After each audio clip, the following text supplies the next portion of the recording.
Salve, salve, rapaziada! Mais um Simplão Teológico, trazendo simplicidade à teologia. Se você ainda não conhece o Simplão Teológico, no fim de semana nós soltamos perguntas nos stories do nosso Instagram e na segunda nós postamos um vídeo explicando as respostas dessas perguntas.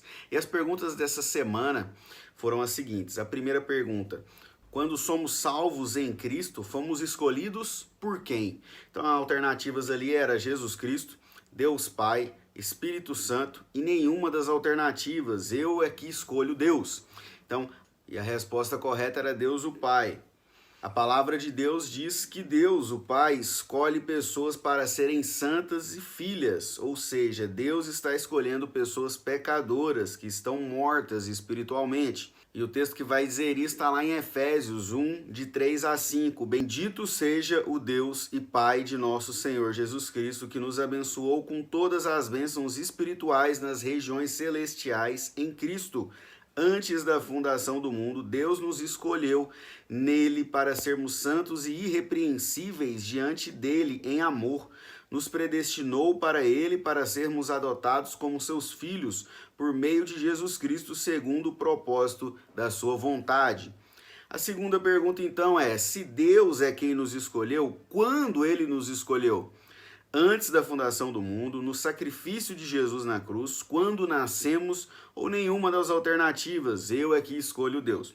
E a resposta correta era antes da fundação do mundo. Deus Pai escolheu em Cristo antes da fundação do mundo. Efésios 1:4, né, a gente leu agora na resposta anterior, vai dizer assim: antes da fundação do mundo, Deus nos escolheu nele para sermos santos e irrepreensíveis diante dele em amor. Outro texto também que vai dizer sobre isso é 1 Pedro 1,18.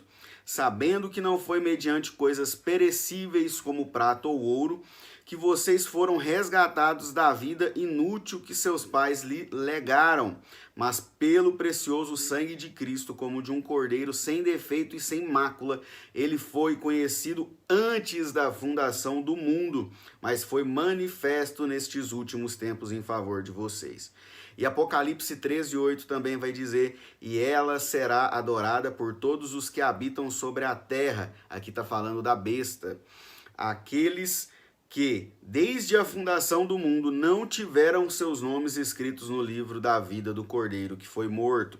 E 2 Timóteo 1:9 vai dizer que nos salvou e nos chamou com santa vocação, não segundo as nossas obras, mas conforme a sua própria determinação e graça que nos foi dada em Cristo Jesus antes dos tempos eternos.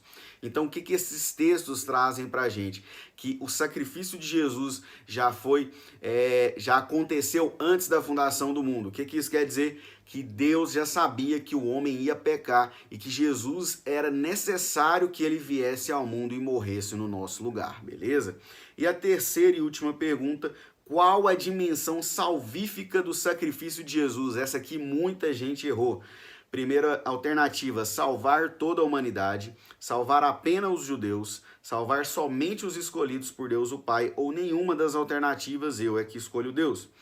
Jesus Cristo morreu para salvar somente o seu povo, a sua igreja, aqueles a que o Pai escolheu ali, no que nós falamos na primeira pergunta. Quais textos vão dizer isso? Mateus 1:21 diz assim: ela dará à luz um filho e você porá nele o nome de Jesus, porque ele salvará o seu povo dos pecados dele. O anjo aqui falando para José. João 10:26, mas vocês não creem porque não são das minhas ovelhas. As minhas ovelhas ouvem a minha voz e eu as conheço e elas me seguem. Eu lhes dou a vida eterna, jamais perecerão e ninguém as arrebatará da minha mão. E João 17:9, é por eles que eu peço, não peço pelo mundo, mas por aqueles que me destes, porque são teus. Essa aqui é a oração sacerdotal de Jesus em João 17. E aí ele ora pedindo por aqueles que o Pai tinha dado a ele, não pela humanidade toda. Então muita gente colocou que Jesus morreu para salvar toda a humanidade. E só explicando aqui a dimensão, né, se ela é ilimitada ou se essa dimensão salvífica de Jesus é limitada. A dimensão é ilimitada. A morte de Cristo poderia ter salvo toda a humanidade, mas esse não é o propósito do Pai, não é salvar toda a humanidade, mas apenas aqueles que crerem nele e confessarem ele como seu Senhor e como seu Salvador. A resposta correta é salvar somente os escolhidos por Deus, o Pai. Beleza? Então, esse foi o simplão dessa semana. Espero que você esteja gostando do simplão. Se ficou alguma dúvida, escreva nos comentários. Vou ter o maior prazer em tirar as suas dúvidas. Se for necessário, a gente grava um outro simplão explicando sobre essas dúvidas que surgirem. Mas esse é o simplão dessa semana. Quinta-feira tem estudo de Apocalipse. Que Deus te abençoe. Um abraço!